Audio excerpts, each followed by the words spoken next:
Hello, this is Lawrence Lewis. And this is Sister Christian.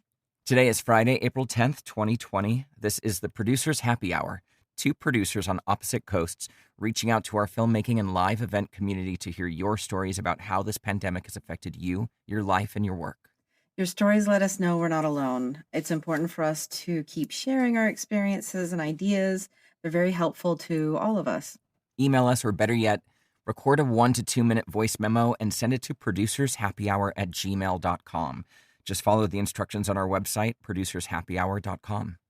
And please share this show with your friends, your family, your colleagues, your strangers, your neighbors, anyone you ever met in third grade. We want these stories to be heard. As facilitators and storytellers, we really believe that sharing our stories and our personal experiences through this crazy time really helps connect us all and makes us all feel a little less alone. Sure does.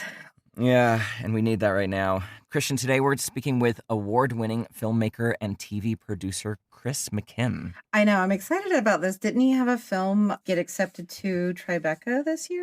Yeah, he had two films in the festival circuit. One was a documentary on David Vinarovich, and the other is Frida Got a Gun, which is about the performance artist Big Frida and about gun violence in New Orleans.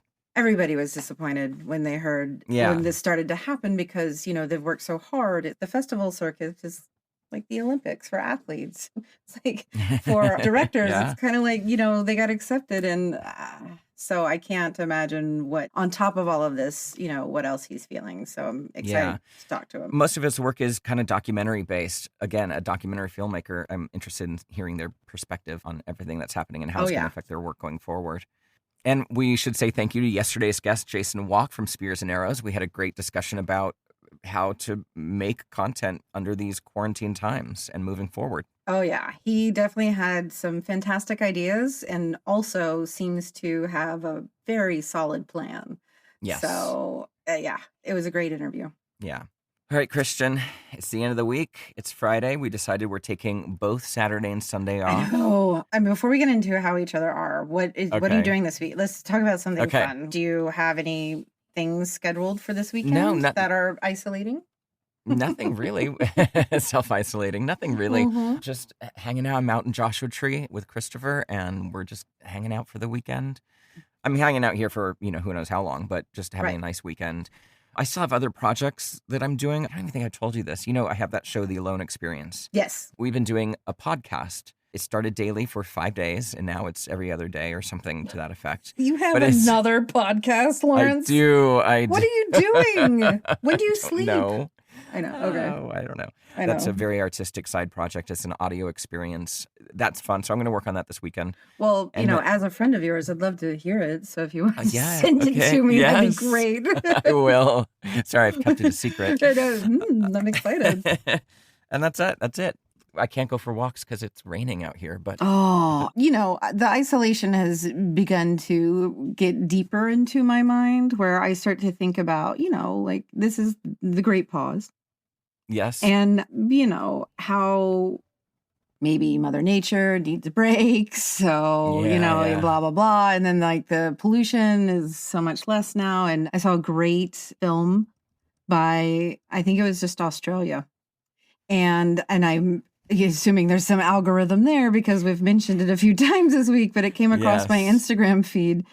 And it was just showing the world how they've started to come back from the fires that they had and how the Great Reef is starting to repair us. Just things that have happened by, the Great Pause happening have chain reacted. So those are the positive things. The weird part is this an extraordinarily rainy season for LA? I mean, it has rained a lot out there. It's rained a lot. So, I haven't been paying attention to how we're doing with water. I know. Yeah, very good wet year for us, so it's good. So not a conspiracy, just a cycle. I got it. Well, this weekend, so the kittens that were rescued 6 weeks ago that I believe I mentioned early on in the podcast and then have mentioned them occasionally, get to come home to me at midweek, maybe next weekend. So they're at that fresh out of the oven phase. We're excited, but now I think this weekend is getting the house ready to have babies in it. But to get to how we're doing, today I woke up anxious as fuck. And I don't even know how to put it out that way. I don't know. And I don't know that it's the kittens because, kittens, I mean, come on. Yeah. Those are just going to be a fun time. I don't know. Yeah. I can't pinpoint it. And that's okay because, we all go through these feelings of up and downs and stuff. I know that in the last 2 days, I've heard several of my friends have it or are getting over it. Oh, wow. And people are just quietly keeping it to themselves because they can't get tested. They don't know, or they have it and they're just like, well, I'm not getting any worse. So why broadcast it? I mean, it's not like they're going out. A lot of reasons, a lot of personal reasons. So many reasons, personal reasons. I get it. Yeah. Until you check in with, your entire community, you may not know it. And so we'd also discussed that in New York, it's to the point where you either know somebody or know somebody who knows somebody who this has it, right? For sure. And it's way closer than that. Yeah. Yeah. To add to all of that, a 2.5-hour conference call with my mother and my sister last night. Oh, nice. How did that go? But the kicker was that I believe that I have somehow allowed the alcohol level in my house to get so low that the only drink that was left was blue curacao and seltzer water. Christian. Oh. So today on the list is like, let's see if there's a wine shop open, or let's grab some Coors Light, because anything would have been better than what that was last night. So that's how that's going. How are you, Lawrence? I'm doing okay. Every time I leave Los Angeles and come out to the desert, it always is a scramble because you're trying to beat the traffic. I'm trying to beat the traffic. Like if you don't leave LA especially on like a Thursday or Friday, if you don't leave by 1 o'clock, 2 o'clock at the very latest, you're sitting in 3 hours of traffic when it's normally barely a 2-hour drive. And I'm realizing, and it's not so much about the traffic. I was yesterday packing up and trying to do this and trying to do that. And I have all these, I had stuff for the Alone experience I had to do, and I had auditions I had to do for voiceover. And I've just started to get stressed out. And then I just had to stop and realized, oh my God, none of this matters. Well, you're putting the pressure on yourself, right? I am. And I'm realizing that is a habit that I have and I live in on my day to day. And now that we're in the great pause, I can become aware of it and let that go, because time right now means nothing. And, none of this is an obligation. It's obligations I've created for myself. And I have to be able to release the self-created anxiety that I put myself on with responsibilities like this. Oh, if you figure out how to do that, you share with all of us, because it's like that. Self-awareness is step one. So there, I got that far. Well, yeah, I'm self-aware of how, self-aware I could be if we could all only follow our own advice. It's easier said than done. Like there's those, those statements go along with that as well. The pressures and obligations we put on ourselves as a society in whole to be a productive working person who contributes and blah, blah, blah. There's no scale that we should be comparing ourselves to. We should figure out how much we can do and then do it. Right. And those are lovely words that I just said. And it all makes sense in a logical way to us, common sense, logic-based folks. But in the end, no matter how many years of therapy I may or may not have had, or how much medication I may or may not take, or how many drugs I may or may not self-medicate with, in the end, I still struggle to figure out how to deal with the pressure that I put on myself. Yeah, I know. But I think a good part of this moment is that we can identify that it's a pressure we are controlling. So if we are putting it on ourselves, we can stop it and we can let it go. I know it's easier said than done, but at least for me yesterday, I'm like, oh my God, this doesn't matter. I can go there whenever. I can even go tomorrow morning if I feel like it. You can go at 2 in the morning. It doesn't matter. I go at 2 in the morning. It doesn't matter. That made instantly all that stress go away. And I just left when I left and got here when I got here and got everything done, even though maybe it was a little late. No, I feel that, taking a few deep breaths sometimes makes it feel less overwhelming. Yeah. Too. Like taking that moment to stop and say, wait a second.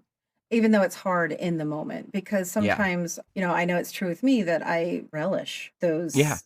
I live in that anxiety sometimes. I'm just like, what am I doing to myself? What are we doing? Yeah. Right.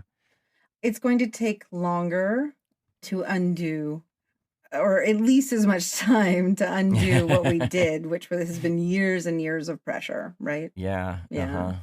So again, recognizing it is the majority of the battle that you've already won. Right. We'll see where it goes from here. I think another friend of mine I was chatting with said we've all come to some sort of higher understanding of ourselves and our planet we live on and how we've been kind of treating it and treating ourselves and running this race. And the saddest thing would be at the end of all this just to go back exactly to the way things were. I love that. The thing that I'm worried about is that we totally will, because I thought the same exact thing coming out of 9/11. Right. I thought we learned so many great lessons. I mean, it was a tragedy, right? A lot of people died. Awful thing. Not making light of that. But out of it, I felt like we learned so many lessons about our position in the world and our responsibilities as a country and a world leader. I thought, the biggest shame would be we just go right back to where we were. We didn't go right back to where we were because things definitely changed. We went a totally different direction and just kind of went back to the same habits. Not to be a Debbie Downer, but the same conversations happened after, World War II and the Holocaust and those of us who feel very strongly about changing, the only person that you can change or the only thing that you can control is yourself. That's true. Like-minded people come out of something like this with a different standard, and what they change in their own lives and what they can control. Let's say, I keep going back to sick pay, taking the burden off of somebody having to come to work because they're sick because they need it. Yeah, taking the burden and making everybody be safe is just such a smart thing. And I think that the one little thing that you or I personally could move forward with doing could begin the small amount of change locally that we have our control over. Yeah. And then it doesn't seem so Hitler. Yeah, exactly. I mean, that's just, Sister Christian says. but seriously, I'm 100 times with you. The doom part of me is thinking that, of course, we're going to be back where we were a year from now. I know. It's wishful and we're going to be thinking. on, podcast number 420. Yeah. And we're talking about how we had an opportunity. Yeah. I mean, hopefully we won't, but part of me thinks see. that. Sure, we'll see. Yeah. So Christian, speaking about being in New York and being so tight and jam-packed and knowing a lot of people that do have coronavirus, I read a statistic. Well, it's not a statistic. It's just a fact that New York has more cases, more positive confirmed cases than any other country right now. And, I look at New York because I've lived here since 1995. So as much, I'm born Southern and I still have a lot of those, Southern, the good values from the South, hardworking and take care of each other and that kind of shit. But I've been living basically in New York since 1995. Every, 3 blocks or so is a small town. Yeah. You get to see the same people, you see the same dog being walked, you see the same neighbors, and you become this little small community. You may not know the people's names, and you may not even speak to somebody, but it just happens. You just recognize the same people, they nod at you, and then you become part of the community that you're in. And it's overwhelming what's happening here. Yeah. I mean, I understand that there's some light at the end of the tunnel, but what really scares me, what really keeps me up at night is that we're all doing this and we're doing really good job. And if we stop doing it too soon, then we're going to relapse. And I just stay home. Yeah. I know it's easy for me to say because I'm in a position that I can be at home. Yeah, exactly. Stay home. All right. What were you about to say? I was going to say I heard Justin Trudeau. I saw him on a press conference yesterday. He's handsome too. Yeah, he was saying that he was being brutally honest. He's like, look, this is going to be our new normal until at least the end of spring or at least early June. It's going to be our new normal, and we're going to go through cycles of outbreaks and restrictions until there's a vaccine, which is probably a year away. Yeah. I know we've heard this and we've said it on the show a lot, but I don't think I've heard a world leader say that. Yeah, the world leader in our hemisphere. Yeah. So close to us. Yeah. Maybe some governors are saying that. I think that is in the consciousness, but to hear that come out of his mouth yesterday was like, oh, yeah, this is our reality for a minute.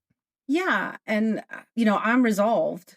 Well, I'm past the point of, I don't know that I ever was, I know it's my duty. And I'm looking at it very much like a civic duty or a victory garden or something. This is something I can do. My job is to keep myself busy and to help others as much as I can right now. I feel like those of us that are getting an A and staying home in social studies should be absolved of any jury duty, and all the jury duty should go to the people that are caught outside unnecessarily or in parks. So our challenge today is somebody to write up that petition, please. Give them all the jury duty. We're doing our civic duty by staying home and being good citizens. Yeah. I love that idea. Because I don't mind jury duty, but I love that idea. Yeah. It's good. One more thing, Christian. Actually, two more things. Okay. Only two. Go. I've got a lot. This was news yesterday. We didn't mention it, but another 6 million people filed for unemployment. So now we're up to 16 million unemployed, which is like a mind-boggling number. It's mind-boggling because we can't comprehend, but I also know that it's the lowball number. Yeah. And so you see that number of just the people who are able to be counted. It doesn't take into consideration all the people who are unemployed before this whole thing started. Doesn't take 1099 people. It doesn't just take everybody into consideration. People who haven't been able to get through yet. I know. It's still such a nightmare. Hey, if anybody's has been able to get through in New York, you mean? In New York, or in New York, I would love to hear from you. We mentioned what Sandrine's experience was, but if anyone's been able to get through New York, we'd love to hear what's going on with the unemployment situation there. We'll just get some follow-up on that because I know I haven't been able to. I actually did apply for the grant. My small business applied for the $10,000 grant. Oh, yeah. Yeah, and you said it was pretty straightforward, It was pretty straightforward. There was some weird questions on it that I just was like, all right. And I made my best guess because I know there's nobody out there who can answer it. Yeah. We do have that link to the video of someone walking you through it. Exactly, but Take Action page. It was more specific questions when it comes to what industry or just If anybody's done it, they'll know what I mean. It just you just make your best educated guess because there's not always a category for what you specifically are. Yeah. So you just try to umbrella yourself under a different. Yeah, exactly. Yeah. And then if they have questions, and it's like, well, it matched almost. Hopefully. I mean, I would hope that the margin of error on this is people just going fine. Yeah. And signing off exactly. on it and going. I hope so. I got to do mine today. When you go on the site, it says, this will take approximately an hour and 40 minutes. And I was like, and then I did it. And it was 10 minutes later. I was like, well, I don't know who they're talking to, but okay, fine. So if anyone here has a laptop or an iPad or any device, please reach out to globetops.com. They're accepting all donations so that they can get laptops into the hands of children who have no other way of learning right now. Mm-hmm. And we don't want a whole class or age group of kids to fall behind by at least a year. If you're out of school for a week, they say you've lost 3 weeks. You just have to keep it up. So now kids have been out of school a month. We don't know what the lasting effect is going to be. We have no idea how to even tell. No. So there's that. There's donate blood. Go donate blood. Yeah. Blood banks are literally on their last baggies right now. I mean, anywhere in the country, just do it. And then lastly, food banks. Food banks right now. Yes. I don't know if you saw what happened in San Antonio, but people are lining up for miles and miles and miles just to get a box of groceries. And again, I'm fortunate enough to not be in that position. So, if you have the means or if you have the ability or whatever, please volunteer or donate to your local food bank. That's my news for the day. Yes. We have all that on our Take Action page on our website, producershappyhour.com. Go to the Take Action page. We have links to that. We have links to the petition for no rent in New York, link to Live Events Coalition's petition, a link to Globetops, a link to the food banks, and a bunch of other resources on there for you as well. I'll add to that, Home State Tacos. We've talked about them many times on the show here in Los Angeles. Delicious. They are providing meals to frontline medical workers. Really? And you can sponsor them. So $10 will sponsor a meal for one person. No If way. you go to their website, That's amazing. myhomestate.com, there's a little button at the upper right, says Home State for Hospitals. It explains their whole deal. It's for hospitals specifically here in Los Angeles. $10 provides a full meal for one person, including tax and front door delivery by their team. And you can support the hospital workers by making a donation right here to Home State on their website. And then the other thing that I want to tell you is Charlie Altuna is a costume designer and wardrobe stylist based here in LA, but he's bi-coastal. He's making masks, and they're really cool looking masks, and doing them for at cost donations. I don't know if I'm allowed to share his info, but if anybody wants to be put in touch, contact us here at the show and we can put you guys in touch. I don't want to overwhelm him. I'll check in with him because he's willing to come on the show. So we should talk to him next week. Yeah. There's an Instagram I should tell you about then. It's called Masks for Heroes. Oh. And what they do is people write into them and tell them where they need. And then other people on their website now, so we can add this website. Yeah. If you want to make masks and are donating, then you can go on and see where the need is and you can send masks to there. Or if you need masks, you can go on and request them. Ah. It's like a mask exchange. Wow. I know. It's pretty awesome. Cool. And I follow them on Instagram and it's great. All right. They're fantastic. It's like six moms who got together and just started the website. It was amazing. That's so cool. I know. We'll put all these links in our show notes and on our website. And we'll also start posting these in the Facebook group that we have and in the LinkedIn group that we have as well. All right, Christian, let's get to our interview, shall we? I'm excited. Chris McKim began his career at Miramax Films in 1995, where he once hit Harvey Weinstein in the head with a door. I would love to have seen that. I love that that's in his bio. He is an award-winning filmmaker and TV producer who co-directed and produced the Emmy Award-winning documentary Out of Iraq in 2016. He shared a cubicle with RuPaul for 4 years at World of Wonder, where he helped create the hit show RuPaul's Drag Race as showrunner and executive producer of the first 4 seasons. He also directed and produced Tammy Faye, Death Defying, and the UK's docuseries Sex Change Hospital, and he was also showrunner and EP on 3 seasons of Big Frida, Queen of Bounce. As if that wasn't enough, his 2 latest documentary feature films, Vojnarovich, Fuck You, Faggot Fucker, about 80s queer artist and activist David Vojnarovich, and Frida's Got a Gun, about gun violence and reform in New Orleans, featuring bounce artist Big Frida, were both selected to premiere at the 2020 Tribeca Film Festival scheduled for this month before it was postponed in response to COVID-19. Let's take a listen. Thanks so much for joining us today, Chris. First, we'd love to check in, see how you're doing, see how your family's doing. Things are, good. I'm going through the same roller coaster of emotions. I'm sure everyone is on a moment-by-moment basis some days. Social distancing is actually probably the least weird part about this for me. And this is the end of the 4th week for me. Yeah. Yes. So I think it is. I think it was April 15th was the last time I, had normal contacts. With people. And so yeah. Chris, we've known each other for a long time, and I know that you're an avid walker. You go for long walks in the neighborhood. Are you still doing that, or are you kind of staying in? Well, I mean, I'm lucky to have Rico, my dog. So there's my excuse to get out. And we've been trying to sort of stick to our schedule in the morning of going really before anyone is kind of up, between 7 and 8.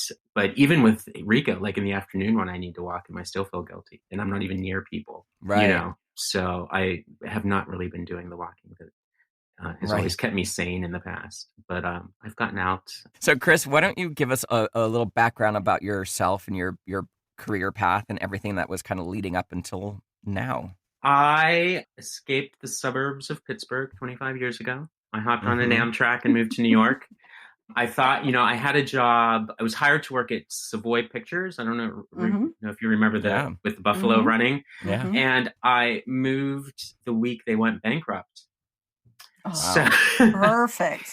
Yeah. So I ended up, kicking around New York for 4 weeks and ended up with a temp agency that dealt exclusively with entertainment companies and ended up temping at Miramax. I got a call late one night in the fall of 95. asking if I could go work the next morning in accounts payable. They needed, I don't know, someone to shred expense reports or something. Tax documents. Yeah, it's actually exactly what happened. By hand, you're just... Yeah. So I went in and I worked there for like the next 4.5, 5 years. Not in accounts payable. I was in accounts payable for like 3 months, learning what everyone was doing, temping. And eventually got a job in international, doing like international box office and dealing with the distributors, and then slid my way over to post-production. It was right after college. So it was like I was very malleable. I could have gone anywhere. But in post, I was coordinating the dailies for the Miramax and Dimension films between the productions and pulling selects for Bob and Harvey and marketing. And then that sort of evolved because everything was, going through post marketing, acquisitions, production. So it was a real good window in everything that was going on. At the time, the company was releasing 30 some films a year, which was much more than the big studios.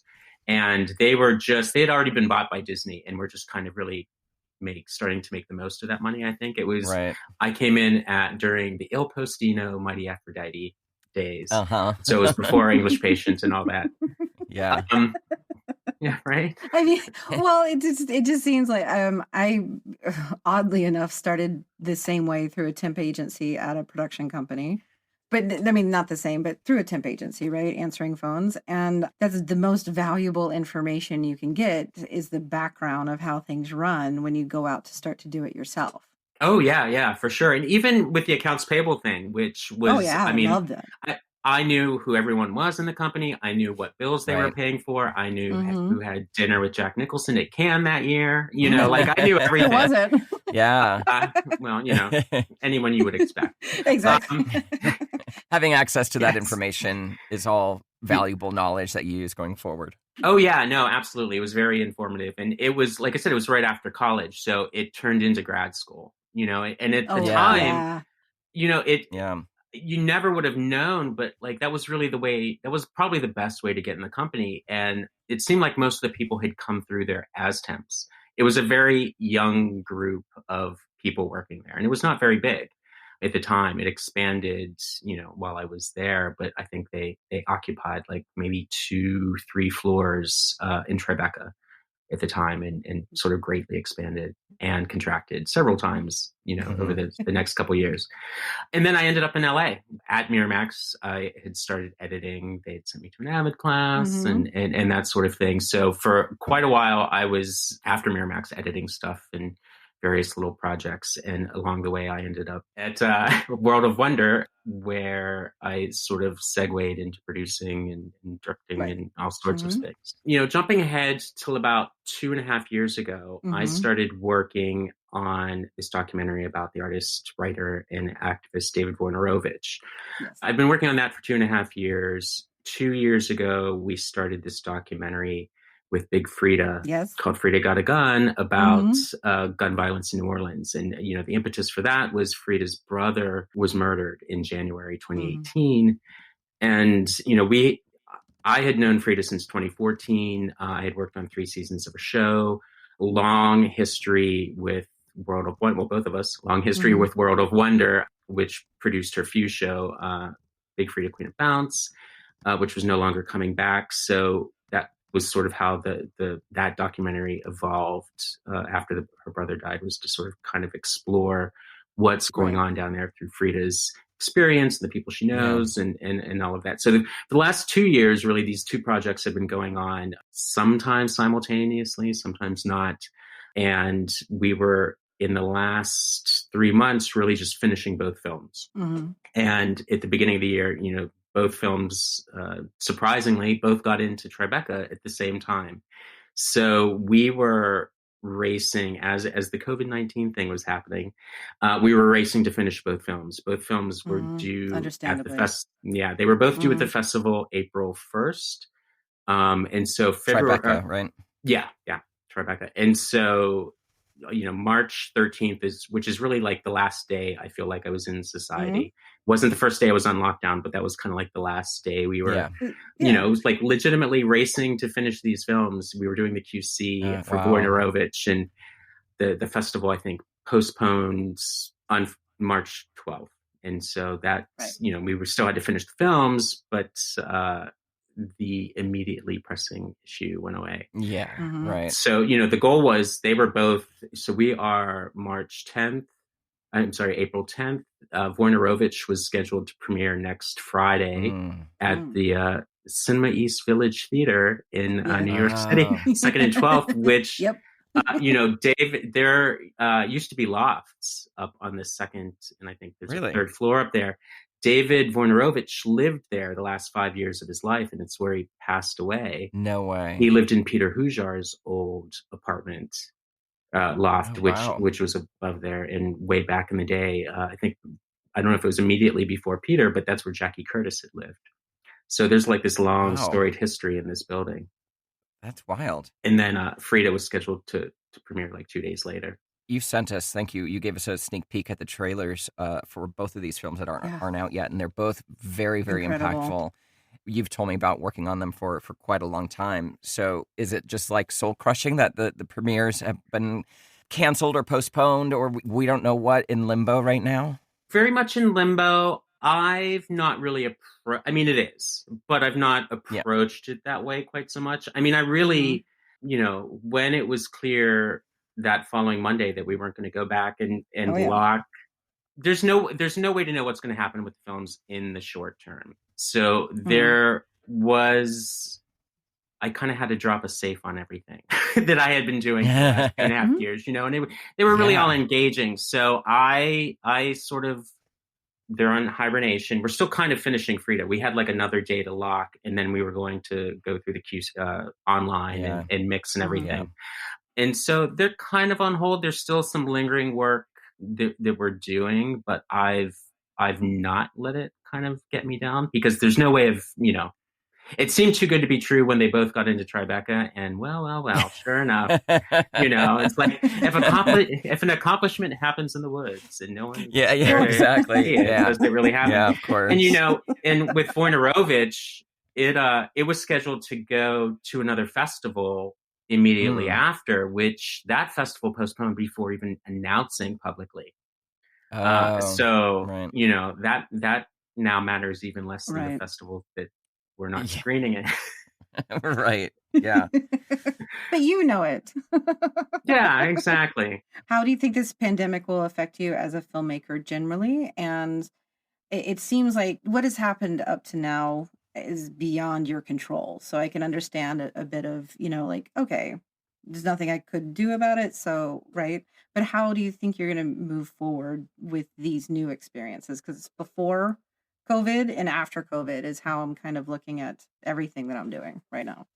Well, you know, I would say before COVID, I was already trying to gravitate towards archival-based projects. Out of Iraq was a documentary I co-directed and produced.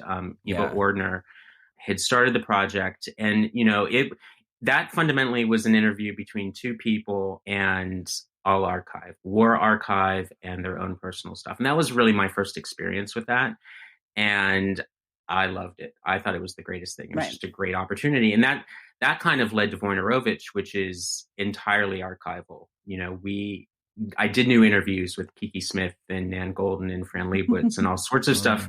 But we had such great material in David's personal archive, including audio tapes from the time he was like 22 till near the last couple years of his life, personal journals and all sorts of stuff, because, you know, he was a multimedia artist. So he had all sorts of things that he was pouring his life into.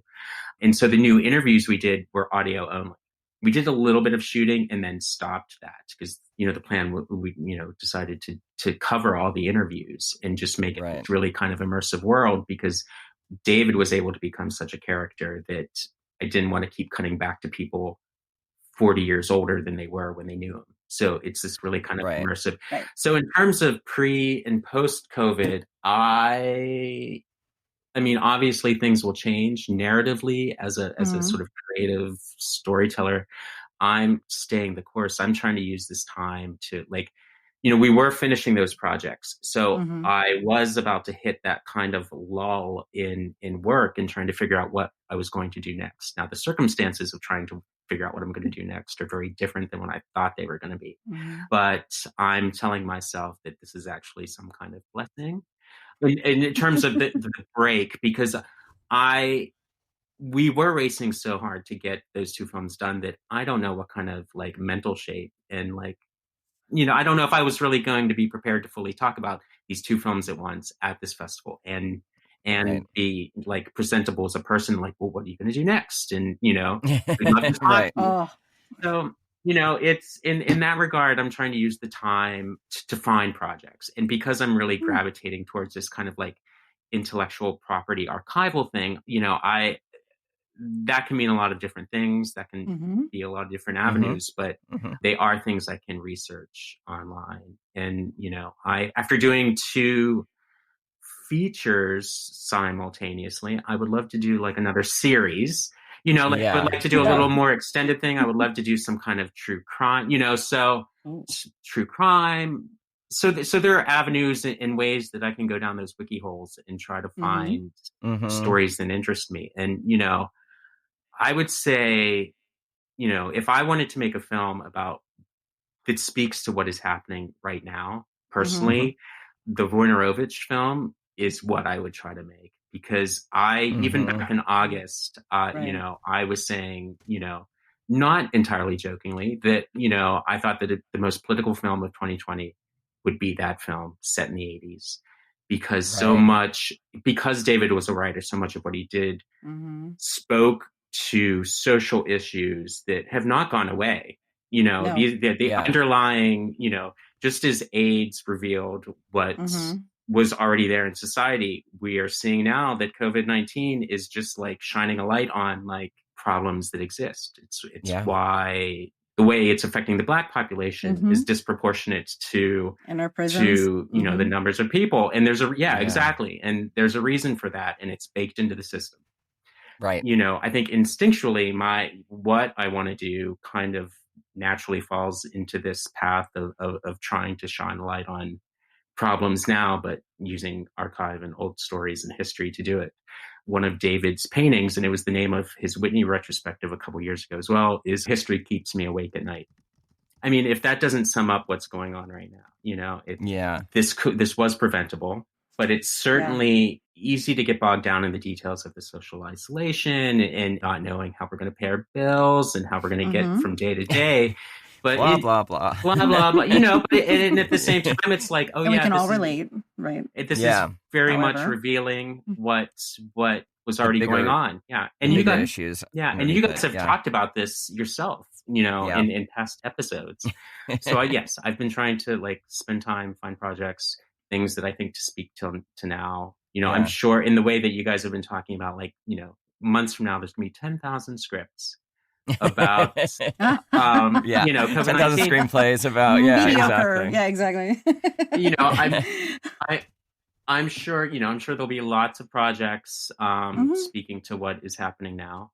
Maybe I'll be working on one of those. Maybe I will find some other way to tackle the issues. Because it's interesting, because the stories you're telling, like you're saying, it's all stuff that has always been there, and it's coming to the surface more now because of this pandemic, and the fractures in our system are showing. And also based on doing kind of archival work, your workflow doesn't really necessarily change all that much under these kind of quarantine standards. I mean, you can't go around and travel and do interviews and that kind of stuff. In some small way, your methodology and the things that interest you, it's all still relevant right now. And even just researching online and remotely, all still something you can do right now. And it just all seems to line up with these past projects in a way. Certainly with Wojnarowicz. And if we were doing that right now, as I said, a year ago, I think I saw you in New York then. Yes. I was running around for like 3 weeks doing the bulk of the interviews. And it was me running around, recording them, coming back to like my little Airbnb and uploading them to posts here in LA. I could be doing that now. If that project was happening right now at that stage, I could be doing interviews, and I could probably get more people than I did at the time, because they wouldn't have to schedule, like they wouldn't, I wouldn't have to go to their house. But, even with Frida, which is not an archival project, one of the truths that we talk about in there is the impact of Katrina on New Orleans. Right. And in so many ways. And because, our subject is gun violence, but also like all the social conditions that lead to, it's the same as what, the social conditions that feed that gun violence are the same ones that are feeding the COVID-19 numbers.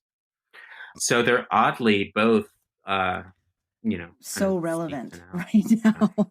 Right. I mean, it's, it just would feel so on the nose to do a documentary about COVID-19. Like there's so much more rich issues underneath it that are being brought to light right now that I think it's rife for exploration from a documentarian's eye. Yeah, no, and it's always in your best interest to find the unique angle into a story as well. So, just to help sell it. So now you've done a lot of TV as well. Most famously, you were at the forefront of the first 4 seasons of RuPaul's Drag Race. Yes, ma'am. And I don't know if you still have any interest in reality television or competition television or any of that kind of stuff. Do you see that kind of world changing post-COVID-19? I'm bringing this up because the season is on right now. I'm watching it. But honestly, and I don't know, maybe it's the show, maybe it's me, maybe it's the situation. I just find it so unimportant. And it is. I mean, it's a drag show. It's fun. It's meant to be lighthearted and it's meant to be goofy. And give you a break, right? And give us a break. But in this scenario, I'm not enjoying watching that series. Right. I just can't. I'd rather put on an album right now. So I'm wondering how those kind of shows are going to change post-COVID, or if they will, or if they won't. I don't know. What do you think? I think on a daily basis, that's part of that struggle. Nothing seems all that important anymore. Like, getting up sometimes doesn't seem like all that doesn't seem that crucial. I mean, content-wise, it's, as long as people want to watch things and they need that distraction, it'll always be there. I think production-wise, it's like, what's going to happen? Or will there be a window where we kind of feel safe to come out? And if so, I'm sure all these productions will cram into these, whether it's the summer, which doesn't really sound like a real thing, but, they will be struggling to find when can we get groups of people together to film. A competition show like that has hundreds of people between the cast and the crew and the wranglers and the judges. So I don't think now maybe content-wise, questions as to what's going to happen are unique, but in terms of how they're going to move forward, I think we're all just waiting to hear when will we be able to come out and play. Even like festivals, like who knows, like are film festivals actually coming back? When's the next time? Right. We've not premiered the film. So we have these 2 films that are, have this like Tribeca sheen on them, but they've not premiered there. And so we've not, there's no word of mouth, there's no buzz, there's no anything. Now, there are still outlets that need that to justify their buying projects. And, everyone's going to have to figure out what they're going to do. There was an article this morning in Variety about some of these festivals going online. And, or should people accept them or not accept them? Well, where Tribeca is doing some stuff online, but it really didn't matter for our particular productions because they're doing some like virtual reality categories through online, and they're still doing the juried prizes, but we weren't in competition. I don't think anybody knows to some degree what's going to happen.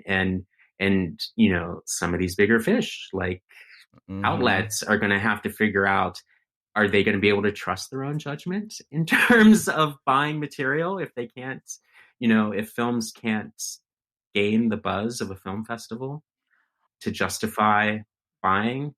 It's an important part of the process. And then also just for like big commercial film, not even big commercial films that need that theatrical window to qualify for, award season. That's going to be a big question too about how is that going to play out?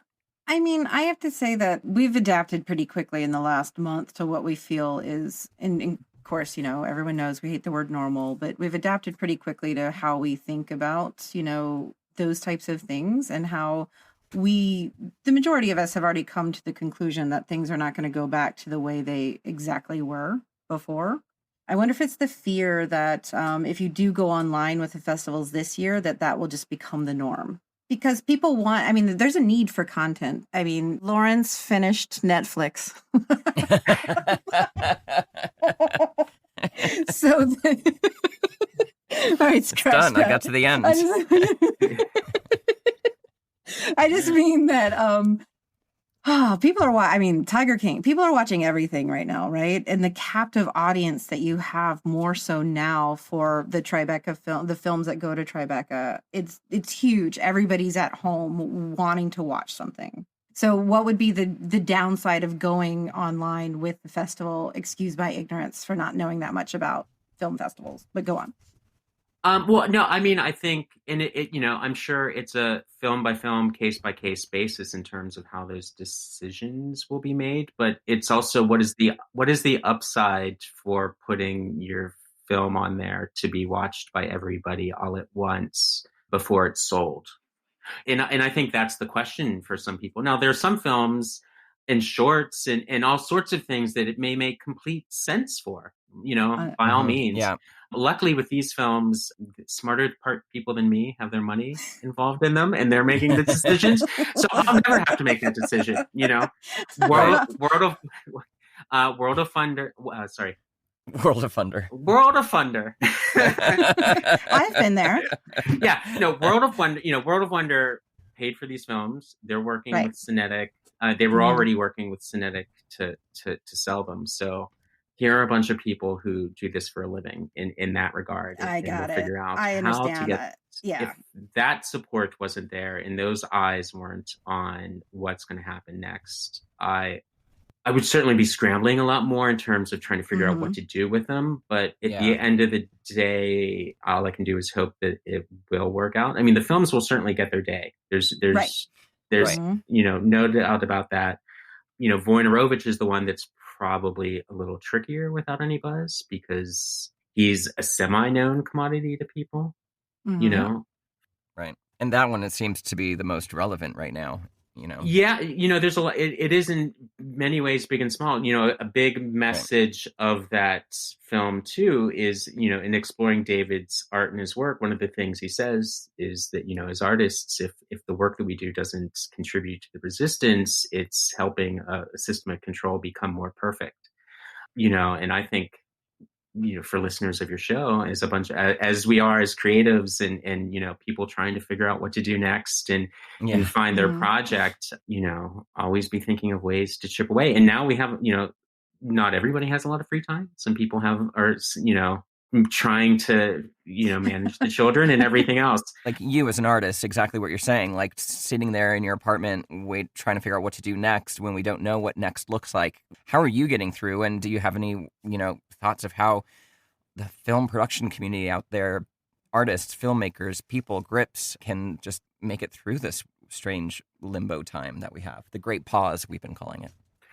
Well, I mean, so many people in this industry got into it for different reasons. We're all doing something different than we thought we would be doing, you know, for the most part. And it's like, I think for the people who have the opportunity to take a little time and kind of reconsider what they're doing or think about what their passion was and, you know, like have a little lull, for better or worse, in that kind of endless train of work and crazy hours. Try to, you know, does it line up with what you want to do and wanted to do? And if not, is there a way to nudge yourself back towards something that means more to you? Right.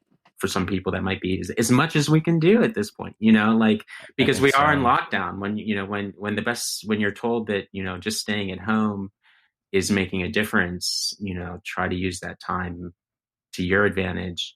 And also just remember that, like, these trappings are out of your control. You know, we're sitting like it's, you know, as I said, I'm on the roller coaster up and down every day, but like, you know, it's a fun ride, I have to tell you. Yeah, right.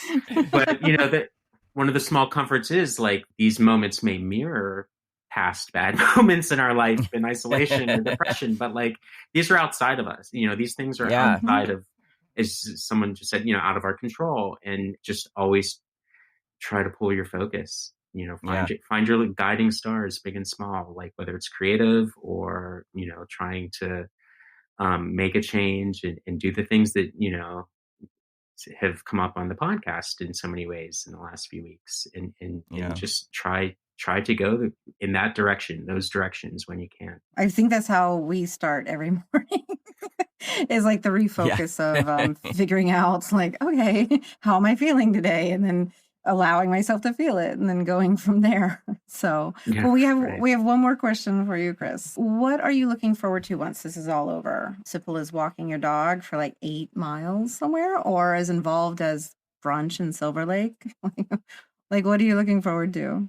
That's a good question. Ooh, that's really you can always get back to it. You can always send us a voice memo. I'll send you a voice memo too, and we'll play it later on. But yeah, I mean, I think I don't have my answer yet, to be honest. Yeah, I hadn't really prepared myself to stop doing things. You know, like I was right. As you know, doing those 2 films, it was like nonstop. Like everything was like a note. I've been giving notes like on edits nonstop for like for 2 years, and so like that goes away, and it's like, oh my god, who am I? You know, exactly. I was actually, I got a chance to give some feedback on some USC projects. There was like a USC grad project. It was the best thing in the world. I was so excited to like, here are some thoughts, and I don't feel responsible for the edit, so I don't feel any stress. Right. Yeah. But it was a great experience, and it's interesting. It was interesting too to kind of get some perspective from here are people who haven't even gotten to start their career, and they're like, they were like, just finding their way and getting started, and now this is how they're going to learn to create. If you find yourself with any free time, we're accepting notes on the podcast. So if you want to give us any critiques, we'll fine tune them for the next week. No. Okay. I don't know if you guys how you feel about like the trajectory, or if you go back and listen to like the earlier stuff, but like it's amazing to hear you come into your own, and like you've really developed this style, and it's like your interview skills. I listen to your interviews every day, and it's like you've got a new career. We've got it. Thank you. Thank you. I mean, for the first 4 shows, we were crying the whole way through because we didn't know what the fuck was happening. And now, and that's when you texted me, and I was a little scared. I was like, I don't know if I can do this.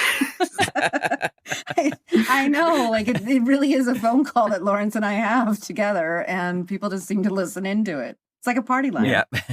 Well, it's nice to hear 2 people holding up day after day, Oh, I think thank you. I mean, it literally, some days it feels like this is the only thing holding me together. Yeah. Which I'm fine with. I mean, hell, let's go, Lawrence. Yeah. and I think people too should feel comfortable not always holding it together. Like that's perfectly acceptable, to like feel those moments. Yeah. I think there's a lot of pressure sometimes to be like, well, okay, you're not dying, or you're not sick, or you just have to do this. And it's like, you can have the emotion and not ruin the world. It's completely okay to let that go. And it's better to like totally feel the feels and then move on than feel to it not, and because bottle it up. Exactly. That's where the problem's going to come in. And we thought that was an important part of the show, and being honest with each other, and then sharing that. And if we cry, we cry on the show, or if we're mad, we're mad on the show. Because I think that resonates with people, because we're all going through this, like you said, roller coaster of emotions day by day. So yeah, I like to. Thank you so I'm much, feeling Chris. Everything. Thank you so much, Chris. Well, thank you. I mean, this was very fantastic every time, and I know I say it every time, but each interview, the perspective that I get in my internal perspective just grows, I guess would be the way to put it, because it's so good to hear somebody else voice something that I am feeling. So thank you for this. I love him. What a guy. I love him. I mean, I'm not jealous that you're friends, that you get access to him every day, but I am jealous that you're friends and you have access to him every day. I love him. Yeah, he's a great guy, and a neighbor, and he's been here in LA for quite a long time, and he's very talented. And look forward to these films when they come out. They're going to be great. I can't wait to see them, and whatever happens to them, we'll definitely talk about them on the show. Yeah, he feels the emotion that he speaks with is palpable. Yeah. God, I love him.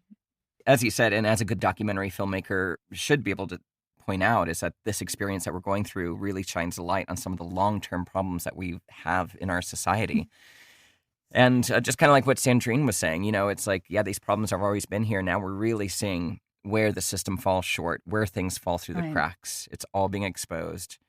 And I know, listen, so it was, I thought, interesting that we started off the episode talking about this before we even got to the interview.